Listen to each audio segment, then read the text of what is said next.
एक लड़की एक आम से सामान से खचाखच भरे एक कमरे में काम कर रही थी। काम करते हुए उसकी नज़र घड़ी पर गई। शाम के 7 बज चुके थे। घड़ी पर समय देखने के बाद वो जल्दी जल्दी अपने हाथ चलाने लगी। थोड़े ही समय में सारा किचन साफ हो गया था, लेकिन उसकी सांस फूल रही थी। इसीलिए अपनी कमर और उखड़ी हुई सांसों को आराम देने के लिए वो वहीं पास में एक कुर्सी पर बैठ गई। फिर उसे याद आया कि आज तो महीने की 10 तारीख है, तो शायद आज उसकी तनख्वाह मिल जाएगी। ये सोचते ही उसके शरीर में थोड़ी फुर्ती आ गई। वहाँ से उठने को हुई, लेकिन आंखों के आगे कुछ पल के लिए अंधेरा छा गया। उसके सर में हल्का हल्का दर्द शुरू हो गया था। तभी किसी के अंदर आने की आहट हुई तो लड़की ने दरवाजे की ओर देखा। वहाँ एक सरदार जी खड़े थे, जिनकी उम्र तकरीबन 60 के पार थी। वो उस लड़की को देखते ही बोले, अरे पुत्र, तू यहाँ बैठी है? मुझे लगा चली गई होगी। तुझे ढूंढता हुआ मैं अंदर ही आ गया। जवाब में लड़की बस मुस्कुराई, लेकिन कहा कुछ नहीं। क्या हुआ, तबीयत तो ठीक है? वो सरदार जी भी पास एक कुर्सी लेकर बैठ गए। हाँ जी, ठीक है, बस जरा कमज़ोरी है, वो लड़की ज़बरदस्ती मुस्कुराते हुए बोली। तभी सरदार जी ने अपने कुर्ते की जेब में हाथ डालकर पैसों की गड्डी निकाली और कुछ पैसे गिनकर उसकी तरफ बढ़ा दिए। लड़की ने हल्की मुस्कुराहट के साथ पैसे ले लिए। गिन लो, सरदार जी बोले। नहीं अंकल जी, पूरे ही होंगे। वो पैसे लेकर कुर्सी से उठ खड़ी हुई। ये तुम्हारे 2 महीने की तनख्वाह है। सरदार जी के चेहरे पर बोलते हुए हल्की उदासी आ गई थी। लड़की थोड़ी हैरान हुई। 2 महीने की?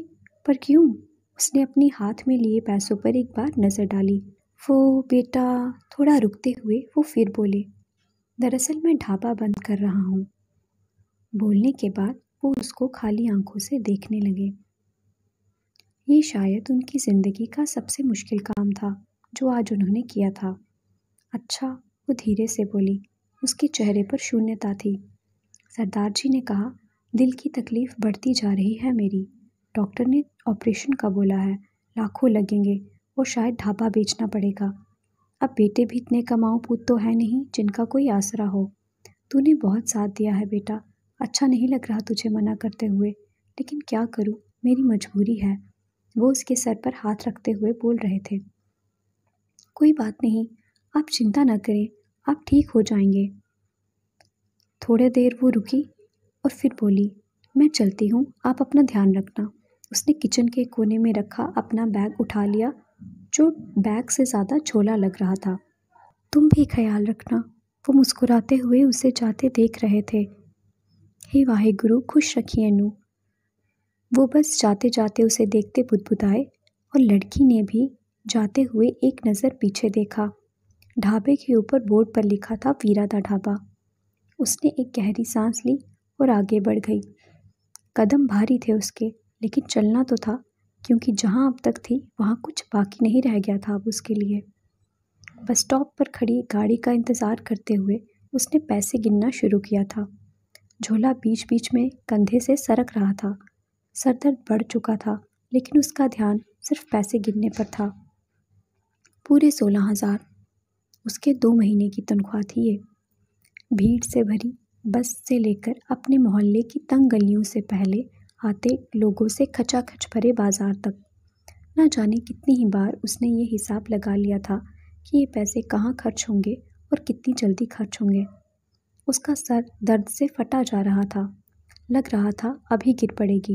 इसीलिए आखिरकार थोड़ा संभलती हुई एक टीवी शोरूम के बाहर सीढ़ियों पर वो सर पकड़कर बैठ गई। तबीयत तो सुबह से ही ठीक नहीं थी उसकी।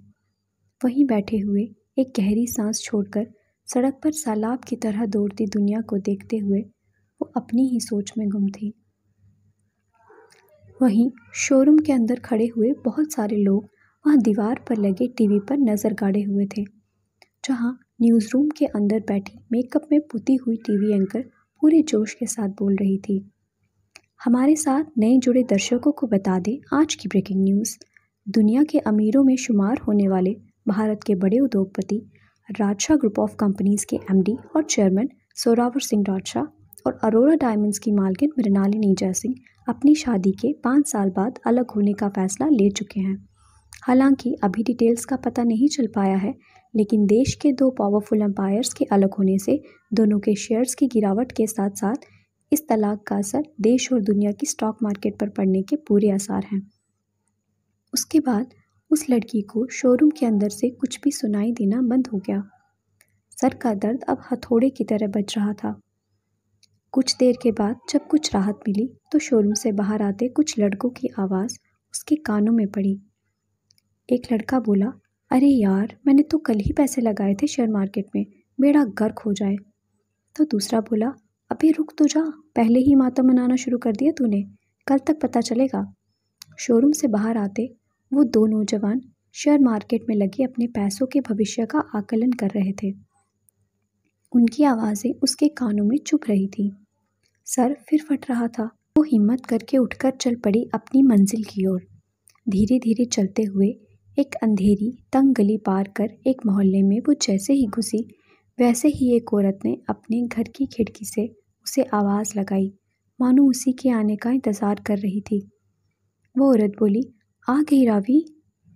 रावी ने जवाब दिया, जी मौसी। फिर वो औरत बोली, भाई तेरी माँ बहुत ढीठ है, आज फिर तेरे लिए एक रिश्ता लेकर गई थी मैं तेरे घर, लेकिन तेरी माँ ने उल्टे पैर वापस भेज दिया। लड़का अच्छा खासा कमाता है, लेकिन पहली माँ देखी है जो लड़की को ब्याहना नहीं चाहती। कब तक घर बिठा कर रखेगी तुझे?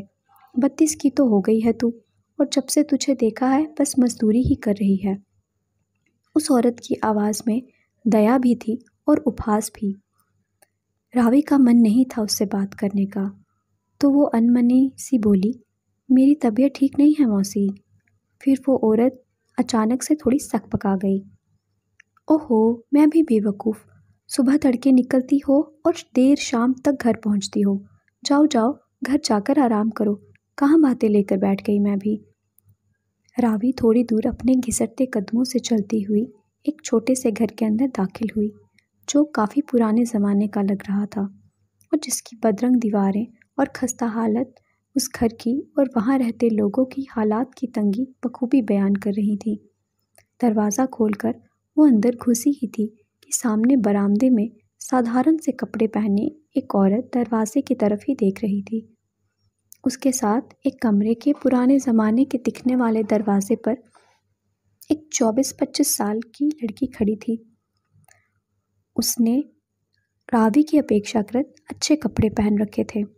रावी उन दोनों को नज़रअंदाज करके वहीं एक पुराने ज़माने की कुर्सी पर अपना थैला रखकर अंदर एक कोने के कमरे में चली गई। उसकी इस हरकत पर बरामदे में बैठी वो औरत चिढ़ गई और बोली, हाँ ये ठीक है, बाहर से घूम फिर कर आओ और सीधे बाप के पास माथा टेकने चले जाओ। और जो माँ पूरे दिन घर बैठी सोच सोच कर अपनी जान खपाती है कि ना जाने उसकी जवान जहान बेटी कहाँ धक्के खा रही होगी, उसकी कोई फिक्र नहीं है। उसके इतना बोलते ही उसके साथ खड़ी लड़की ज़ोर से हंसने लगी और धीमी आवाज़ में बोली, जवान जहान? माँ इतना भी झूठ मत बोलो, 32 की है रावी। चुप कर जा तू। उस औरत ने उसे चुप करवाकर फिर बोलना शुरू किया, माँ को तो यही चिंता रहती है ना कि मेरी फूल सी बेटी कहाँ जान खपा रही होगी, लेकिन माँ की चिंता का कोई ख्याल तो है नहीं। अरे माँ, वो पास खड़ी लड़की हंसती हुई फिर बोली, तुम माँ कहाँ हो उसकी? तुम तो सौतेली माँ हो। इतना नाटक अच्छा नहीं है। हाँ। उस औरत ने उसे एक नज़र घूरकर वहाँ कुर्सी पर पड़े रावी के थैले की ओर इशारा किया और इसी बात पर शिकायत करती हुई ज़ोर ज़ोर से राग अलापती रही कि रावी को माँ से कोई लगाव ना है। वो बोलते हुए बीच बीच में कमरे के अंदर देख रही थी जहाँ रावी गई हुई थी। अचानक रावी कमरे से बाहर हड़बड़ाई हुई आई। पापा जी कहाँ हैं? रावी ने घबराए अंदाज में पूछा। उसका थैला जो उसने कुर्सी पर रखा था वो उस लड़की ने खोल लिया था। वो अंदर से सामान खंगाल रही थी, मानो कुछ ढूंढ रही हो। मैंने पूछा, पापा जी कहाँ हैं? रावी लगभग चिल्लाती हुई बोली, पीछे गुस्लखाने में होंगे ना। वो लड़की लापरवाही से बोली, नहीं है, मैंने देखा। अरे यार, होंगे यहीं कहीं। उस लड़की का सारा ध्यान उसके थैले में घुसाए अपने हाथों पर था। नैना! रावी एकाएक चिल्लाई और उसने उसके हाथ से थैला ले लिया।